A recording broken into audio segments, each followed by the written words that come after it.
Hello students, मैं आचार्य वंदना और आज हम पढ़ने वाले हैं कक्षा 7वीं संस्कृत रुचिरा भाग 2 पाठ स्वावलंबन। तो बच्चों, स्वावलंबन का हिंदी अर्थ होता है आत्मनिर्भर होना। ठीक है, तो ये बहुत ही छोटी सी और बहुत इंटरेस्टिंग स्टोरी है कि किस तरह से हम अपना काम स्वयं करने के लिए हमें भी स्टोरी प्रेरित करती है। चलिए शुरू करते हैं। क्या दिया जा रहा है इसमें? तो यहाँ कहा जा रहा है कृष्णमूर्ति ही श्रीकंठस्य मित्रे आस्ताम, यानी कि कृष्ण मूर्ति और श्रीकंठ नाम का जो है दो मित्र थे। श्रीकंठ से पिता समृद्ध आसित, श्रीकंठ के जो पिता है वो अमीर थे, समृद्ध थे यानी अमीर थे। अतः तस्य भवने सर्व विधानानि सुख साधनानि आसन, तो इसलिए उसके घर में जो है सभी तरह का जो उसका घर है वो सभी प्रकार के सुख सुविधाओं से परिपूर्ण था। तस्मिन् विशाले भवने चत्वारिंशत् स्तंभा आसन, तो कहा जा रहा है यहाँ पर कि उसके जो विशाल भवन में 40 खंबे थे, चत्वारिंशत् यानी कि 40 खंबे थे, 40। ठीक है, तस्य अष्टदश प्रकोष्ठेषु, और उसके जो है 18 कमरे थे, अष्टदश यानी कि 18 प्रकोष्ठेषु यानी कि कमरे थे, पंचाशत यानी कि 50, गवाक्ष यानी कि खिड़कियां, तो 50 खिड़कियां थी, चतुर्श चत्वारिंशत यानी कि 44, 44 द्वाराणी यानी कि द्वार थे, दरवाजे थे, त्रिशत त्रिशंत विद्युत व्यजनानी यानी कि 36 36 जो उनके इलेक्ट्रिक फैंस थे, ठीक है ना, पंखे थे, विद्युत व्यजनानी यानी कि पंखे थे। तत्र 10 सेवका निरंतरम कार्यम कुर्वन्ति, और 10 सेवक जो है निरंतर उनकी सेवा में हाजिर रहते थे, यानी कि 10 नौकर जो है वो लगातार जो है पूरी उनकी सेवा में रहते थे।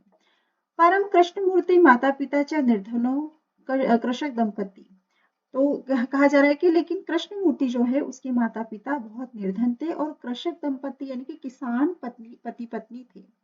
तस्य गृहम आडंबर विहीन साधारण चासित, और उसका जो घर था वो इन सभी दिखावों के बिना, आडंबर विहीन यानी बिना दिखावों के, साधारण सा उसका घर था। अब आगे कहा जा रहा है कि एकदा श्रीकंठः तेन सह प्रातः 9 वादने तस्य गृहम् आगच्छत्, तो एक बार जो है श्रीकंठ उसके साथ, किसके साथ? कृष्णमूर्ति के साथ सुबह 9 बजे उसके घर जाता है। किसके घर?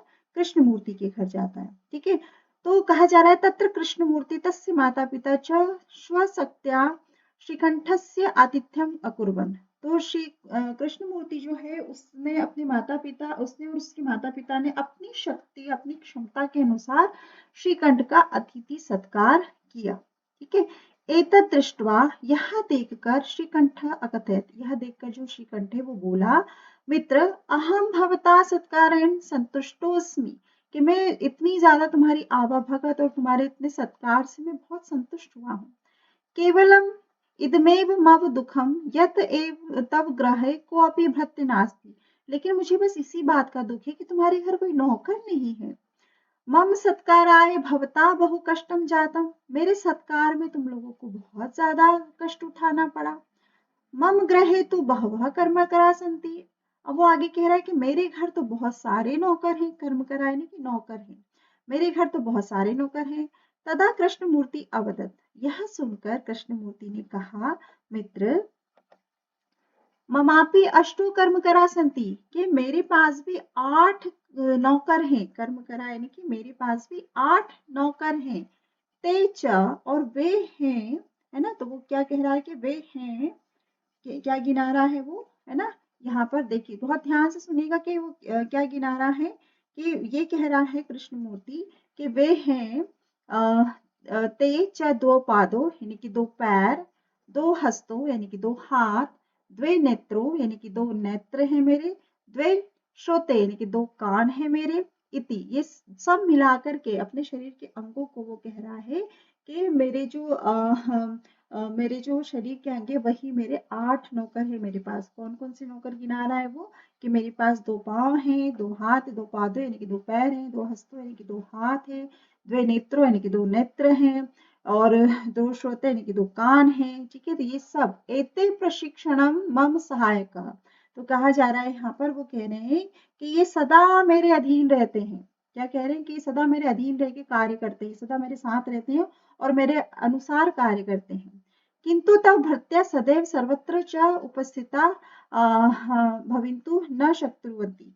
लेकिन तुम्हारे जो नौकर हैं, तुम्हारे जो 10 नौकर हैं, वो हमेशा तुम्हारे साथ रहने में सक्षम नहीं होते, है ना? यानी कि जहाँ तुम जा रहे हो वहाँ वो पूरा समय तुम्हारे साथ रहें, ऐसा तुम्हारे जो है संभव नहीं कि तुम्हारे रात दिन काम नहीं कर सकते। तुम्हारे जो नौकर हैं वो रात दिन तुम्हारे साथ नहीं रह सकते, तुम्हारे साथ काम नहीं कर सकते।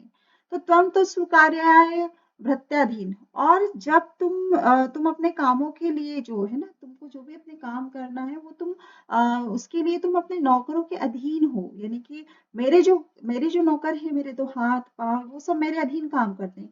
लेकिन तुम तो अपने नौकरों के अधीन काम करते हो कि जब वो आएंगे तभी काम होगा, जब तक तुम बैठे ही रहोगे, है ना?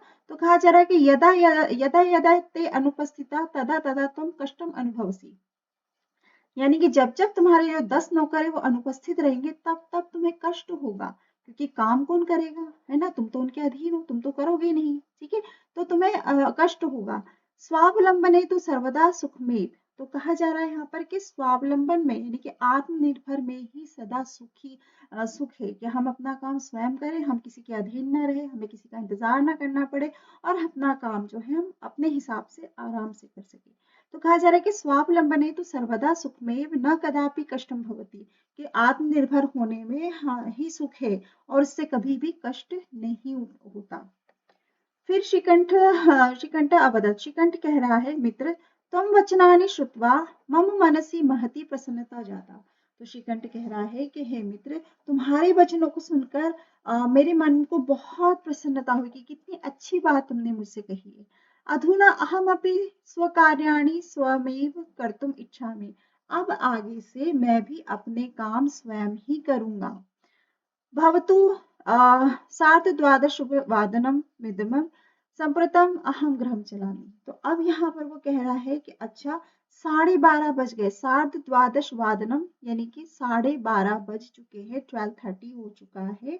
तो अब मैं घर जाता हूँ और मुझे अब घर चलना चाहिए। तो बच्चों ये था हमारा पाठ, है ना, स्वावलंबनम के, जिसमें ये बताया जा रहा है कि हमें आत्मनिर्भर होना चाहिए, हमें किसी और पर निर्भर नहीं होना चाहिए, अपने सारे कार्य जो है स्वयं करने चाहिए, तभी हम आत्मनिर्भर बन सकते हैं। तो मुझे उम्मीद है कि आपको ये पाठ बहुत अच्छे से समझ में आया होगा। मैं आचार्य वंदना, मेरे चैनल को सब्सक्राइब करें, लाइक करें, शेयर करें ताकि और बच्चे भी इस चैप्टर को अच्छे से समझ सकें। थैंक यू सो मच बच्चों।